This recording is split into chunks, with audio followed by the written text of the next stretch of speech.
robotic rallies, artistic alumni, and strolling seniors. All this and more as the Stafford Weekly News starts now.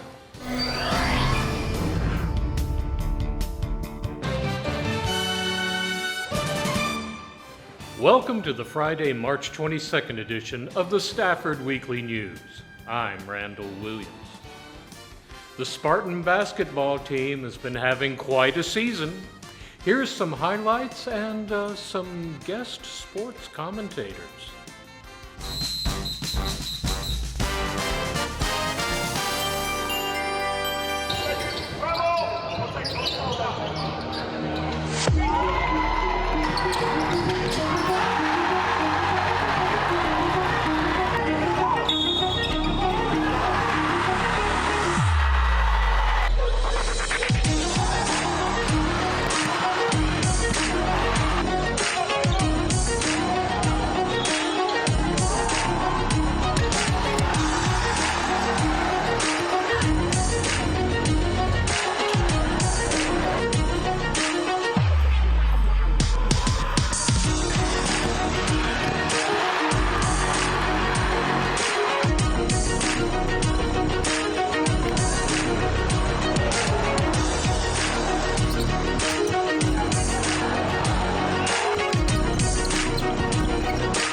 Just want to give a shout out to the Stafford Spartans. Heck of a season.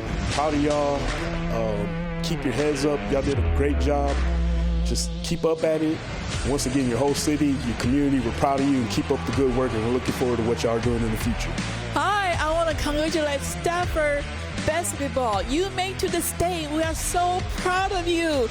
Congratulations. Keep up the good work. We want you to go further next year. Congratulations. We are proud of you.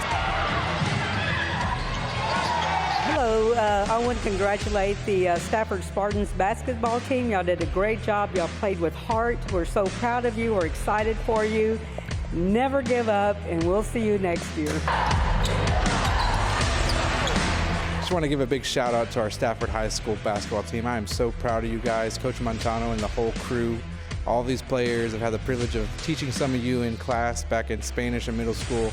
Just so proud to see how you gelled as a team.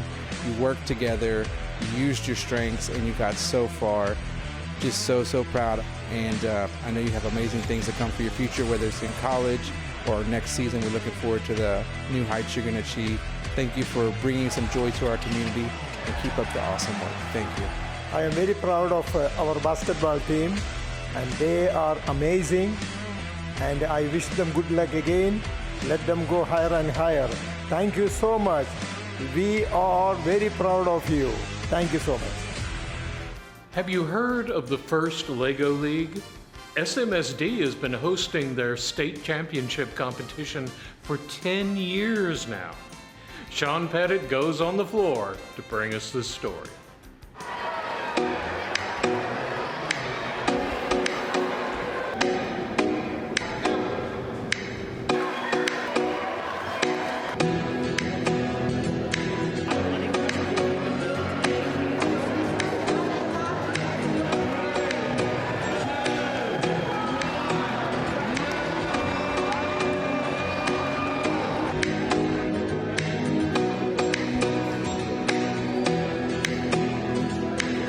So at the Stafford competition gym, we are hosting the first Lego League, where we have done so for the last 10 years.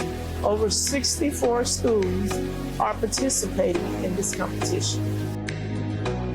Well, it happened about 10 years ago when the University of Houston used to host it, and so they used to coordinate it. So they came over to do a site visit, and they said, oh my God, you guys have the perfect school because you have 4 gyms.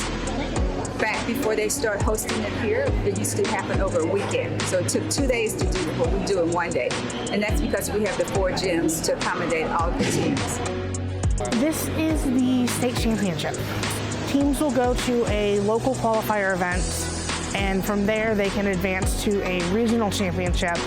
From there they advance to state, which is here today, and from today I think we send 1 team to the World Championship in April. This is the first LEGO League program. It's one of several programs with the FIRST program.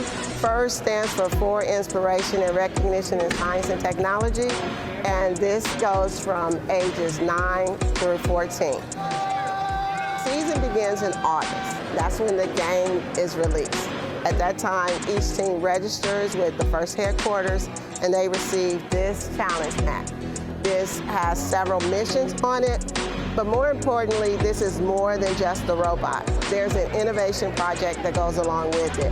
This year's innovation project relates to trying to bring a hobby to help more people to understand about the hobby. So we saw a lot of great innovation projects, as well as they have to give us the engineering design process on how they came up with the solution for that project.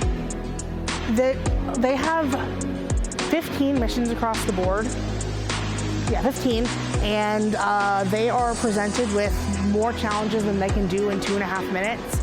And it is up to each individual team to focus on however they want to strategize to score points. Teams will group their runs in what's called mission runs. And so they'll start in home, and then they'll go here, they'll go over there. They'll send the robot across the field, and the robot will go back over here. But there's no true you go here, then there. It's every team's runs are different. Participating in the first LEGO League competition encompassed collaboration, critical thinking, team building, and also it touches on social and emotional skills where kids can have empathy for each other as they work together to compete those challenges. You definitely can't do those challenges without working together. So these type of skills that they learn from doing these challenges, they could bring into their classrooms, into their homes, with their families. So it's more than a robot. These are the top 64 teams in the state of Texas, and several of them are going to go on to be represented in April at the George R. Brown Convention Center for the World Festival. Woohoo, Texas! Come on and learn more about this here at Stafford Municipal School District. These type of competitions that First LEGO League is hosting and that we're hosting for them, we do daily here at Stafford in the classroom. We have a state-of-the-art robotics lab at the STEM Magnet Academy. We do robotics clubs after school. The high school, Stafford High School, has a robotics team. So this is the type of work skills that happens every day at Stafford America, like we like to say. But here at Stafford Municipal School District, the best for the school district in Texas.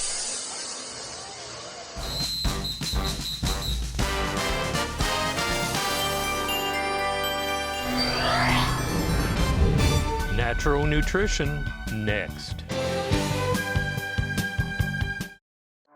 You can try, but you won't find another city like Stafford, Texas. Serving our community just like you like it. Taking care of you and your home since 1945. We believe in STEM to learn and STEM to earn. We're heading into college certified and career ready. As a former student of Stafford, I take pride in keeping our classrooms safe. We are Stafford, we are one. HCC graduates go out into the world and make things happen. A case in point, the award-winning filmmaker, Brandy Specs.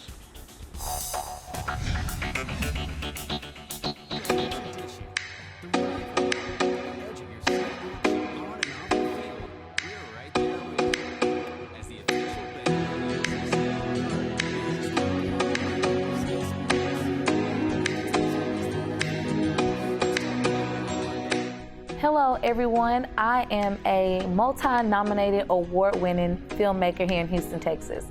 Some of the roles that are included in being a filmmaker are producing, directing, and being an actress.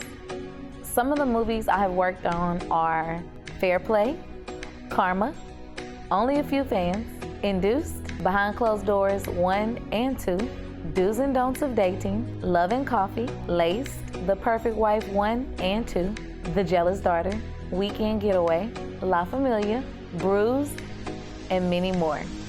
These films can be found on many platforms such as Fandango Now, Prime Video, VH1, Peacock, Tubi, and many other streaming services worldwide. So how it all started with me getting into filmmaking, it actually started when I was a child. I was in a play when I was in elementary school and I got to play a princess. So I liked being able to be a different person and portray a different character. So some of my favorite movies are Sleeping with the Enemy. I really like that movie. Boomerang, Face Off. Face Off is one of my favorite movies. I pretty much know all the words to it. Waiting to Exhale is a great movie. I really like the style of Spike Lee. I enjoy his style of filmmaking, directing, Michael Bay, Quentin Tarantino. Quentin Tarantino and I share the same birthday, so of course that's gonna be one of my favorite filmmakers as well. One of my favorite places to film is actually in Stafford, Texas. Stafford houses a lot of great areas. The environment is amazing. The people of Stafford is just the overall look and feel of the city of Stafford that really brings the filmmaking to life when we film there. And a lot of my co-workers, a lot of people that I work with in film, they're actually from Stafford, Texas and live in Stafford. So it's a good feeling to be able to film there and incorporate that into our world with the people that live there as well. I'm an HCC student athlete. And when it was allowed, I actually did have the amazing opportunity to fill on the HCC campus. I worked with a lot of instructors from HCC, a lot of filmmakers, including producers, directors, and actors. I also have an upcoming event at HCC, which is a workshop that I'm really looking forward to. So the reason why I'm doing this interview is to bring awareness to Stafford, Texas, and to actually have filmmakers and filmmaking done and be part of Stafford, Texas. I just want to encourage people to come to Stafford and just know the opportunities and the resources that are available here in Stafford, Texas. We want to eventually in the future have a workshop offered in Stafford for filmmaking. Basically, just want to bring Hollywood to Stafford, Texas.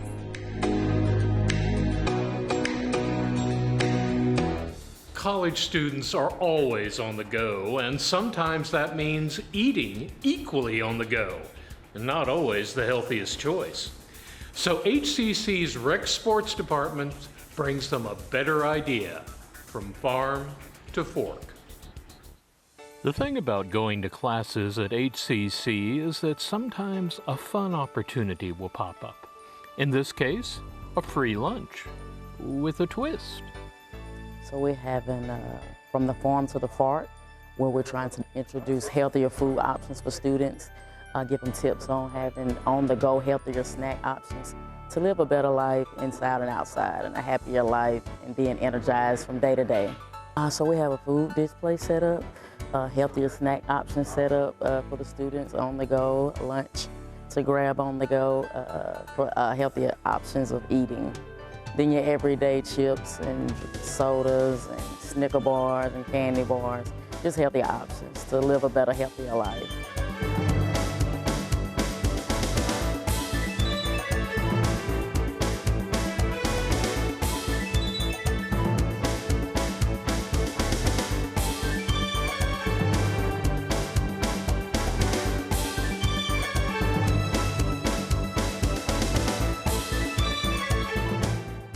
We have a flag football come up. We're doing it system-wide at every campus. The day will be April 8th. That is a Friday. Get in contact with the rec sports specialist of your campus for the particular time, but it'll be at all the campuses. Here at Stafford, we'll have it April 5th from 11 a.m. to 1 p.m. out at Stafford open field. 4-on-4 flag football. We have some upcoming fitness events, end of semester, wellness events for those preparing for testing. We have sports going on with tennis, flag football, soccer, baseball, and also men and women basketball as well. Wishing the students a good semester, finishing strong throughout the semester, and checking out us with Break Sports throughout the semester to create a more fun atmosphere coming to campus every day and enjoying life with Break Sports or what we have to offer. For HCC Beat, this is Randall Williams.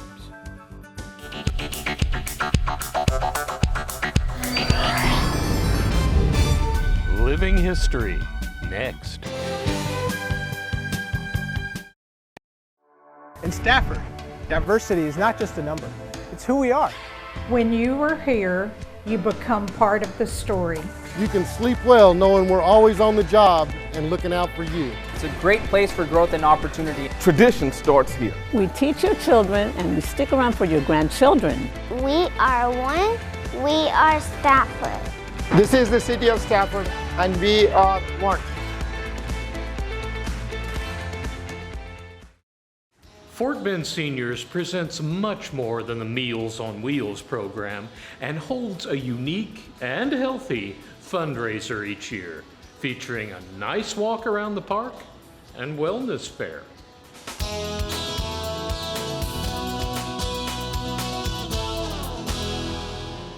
Well, we're excited to have our second annual wellness fair and walk for seniors. So today we will be having visits from some local commissioners. We will have many booths set up, as well as just really focusing on wellness. And that's one of the things we do at Fort Bend Seniors is really think about, the wellness of our seniors.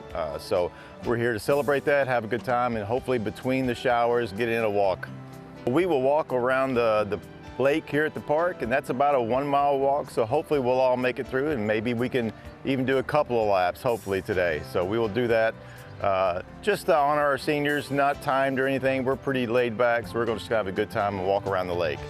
We are here, we are the major sponsors for the Fort Bend Seniors Meals on Wheels. We are here to support this great organization, and we believe Walk a Day will keep the senior from the doctor and keep the doctor away. That's what we are here to do. We're always focused on adding more seniors. As a matter of fact, so far this year, just in the first couple of months, we've already added 170 seniors to our program. So we're always looking for people to help us out, whether it's monetarily or with volunteer purposes. We're always looking for drivers to deliver these meals, these 400,000 meals that we're going to do this year. So we're always looking for that, but really we keep in mind, keep in our heart, our seniors and what we can do for them, not only the meals, but the interaction that we have with them, so that it will, make their day and really just be part of their lives and help them. I just wanted to say congratulations to Fort Bend Seniors for the great work they do. I think they've got 8 centers. Just encourage the public to look into the website and see the amount of work they have done in the Texas area. Also the 50 years of work, the number of meals they've served, the number of elders they've helped. And guys, be generous. I think all of us are going to be seniors one day, myself included. So just be generous, be connected, be compassionate. It doesn't matter your financial situation. Everyone thinks, well, if you get Meals on Wheels, you've got to meet certain financial criteria. And you don't. It's basically you're homebound, you don't have the support that's needed. Maybe you're not able to fix those meals or at least one of those meals a day.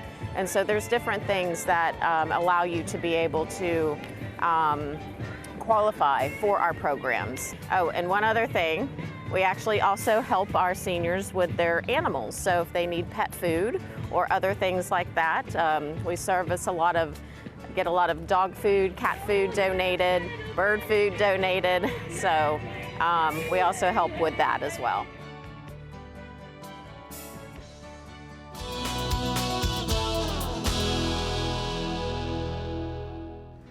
Most Texans are aware that March the 6th was the day of the Battle of the Alamo. But that's just the date. It tells you little about the history and the people of the time. Luckily, there are people ready and able to tell you about that.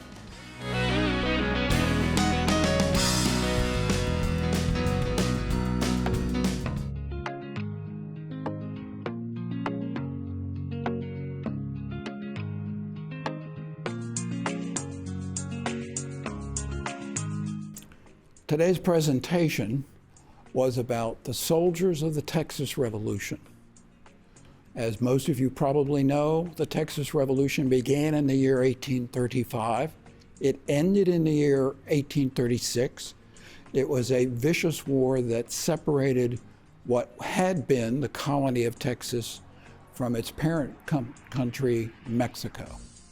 Texas, as a result, became an independent nation for about 9 years, and then it became the state in the federal United States Union.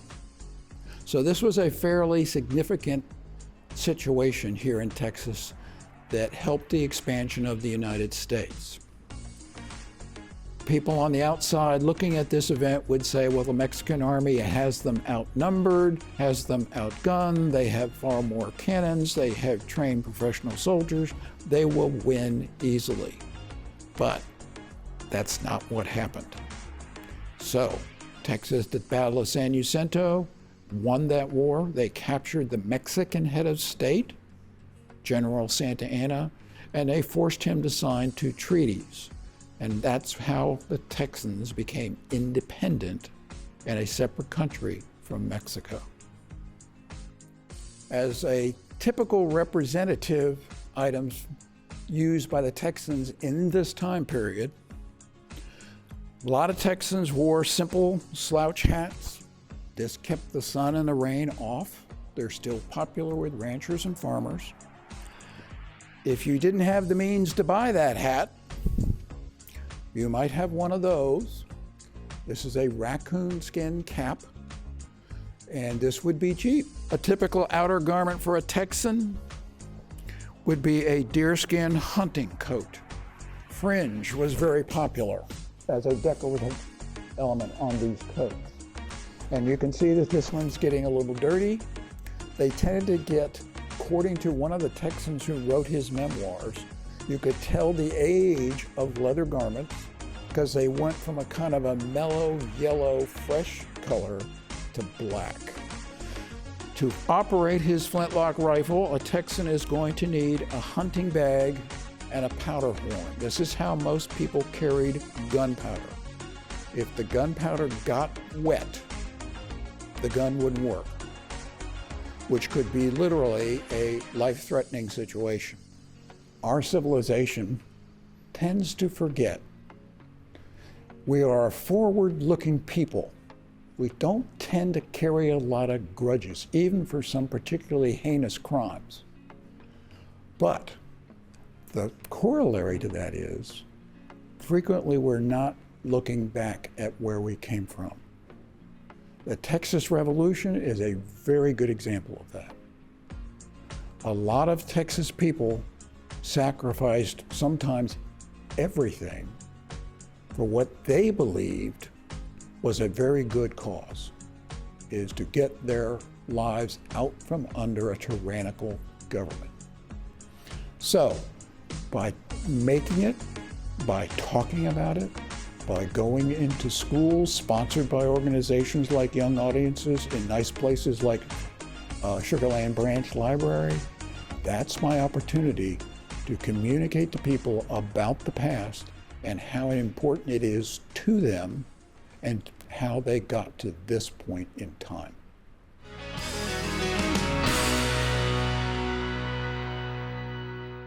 That's a wrap on our news for this week. Thank you for joining us.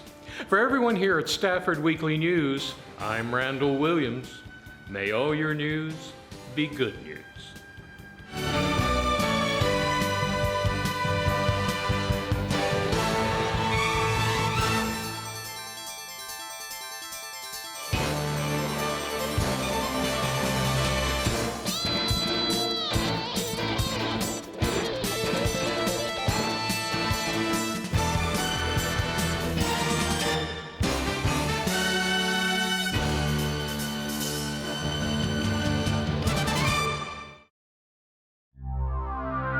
This program was produced on the Stafford campus of Houston Community College.